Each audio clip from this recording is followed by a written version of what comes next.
5 years ago, I was waking up at 4 a.m. to cold call shipping companies in Singapore. I was an SDR, dialing across time zones, trying to hit quota with nothing but a lead list and a half-working scripts.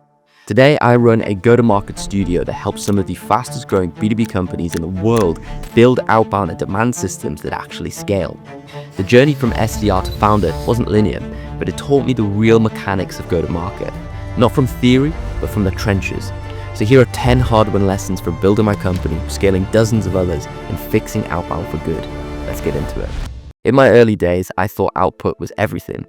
I'd log on to the CRM, knock out 120 activities, tick every box. I felt like I was winning. Then I looked into my actual results. 0 meetings booked for that month. It hit me. I wasn't building pipeline. I was just burning energy. And that was the first real lesson. Activity doesn't equal progress. Most SDRs are drowning in motion, not traction.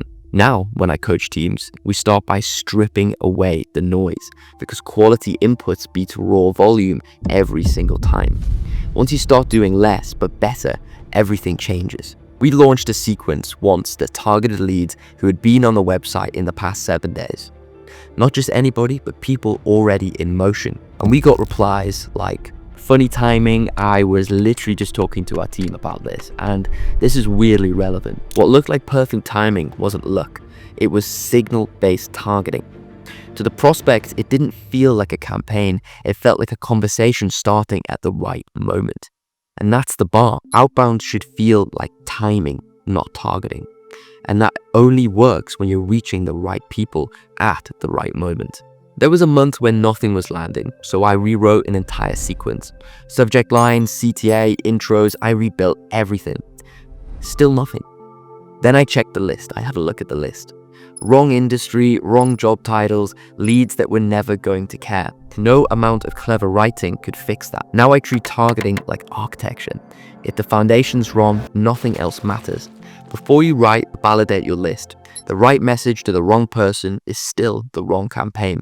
We stopped thinking of cold email as a volume game. Instead, we started treating it like a reaction. One of our best performing flows only triggers if someone visits the pricing page twice in 48 hours.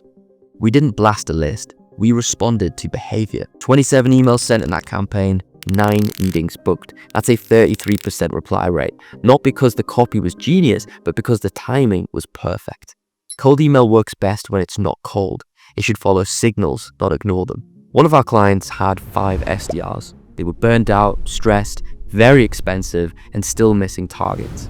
And we replaced their entire workflow with smart infrastructure. We installed Clay for enrichment, routing, and qualification. Instantly for sending, intent signals for timing, a lean response team. The same results, lower costs, less chaos. You don't need more reps, you need leverage. That leverage comes from building systems that scale without breaking. We launched a campaign I was really confident in. Targeting was tight, copy was sharp, the list was really clean. Still, no replies. It turned out 80% of our emails were going straight to spam. We hadn't warmed up our domain properly. No deliverability monitoring and no inbox testing. The copy wasn't the problem, the emails just never landed. Deliverability is always step 0. You cannot win if you are invisible. One morning, I got a reply from a lead. "This looks interesting, can you send some more info?" I wanted to get it perfect, spent a few hours crafting the response, going back and forth with the team, going online, building out the perfect response. And by the time I hit send, they'd already booked the call with somebody else. Now, when we train our inbox managers, they are trained to reply within 15 minutes. They're not trying to be cute, they're trying to move the deal forward. Speed always wins when it comes to sales, and it wins every single time. I used to personalize everything back in the day. Things like, "Saw you went to Leeds Uni. Loved your blog post from last year." It sounds nice, but doesn't really land. Then we switched to messaging like, "Congrats on the $20 million raise. Saw you're hiring 6 AEs. We help teams like yours accelerate their outbound." That got replies, and that booked calls. It wasn't personal, it was relevant, and that's what matters. One of our most effective outbound campaigns started with a viral LinkedIn post. We scraped everyone who engaged, the likes, the comments, the shares, cleaned the list, enriched it, followed up within 48 hours. And out of those 30 leads that we contacted, we got 14 replies and 5 meetings booked. Not because we were clever, but because we moved fast on inbound attention. Outbound works best when it starts with a signal. Attention first, outreach second. The old model separates everything. Content over here, outbound over there, zero alignment, siloed departments. The new model is one engine. Create demand, capture signals, convert fast. We call it Allbound. It's how the most scalable go-to-market systems actually work today.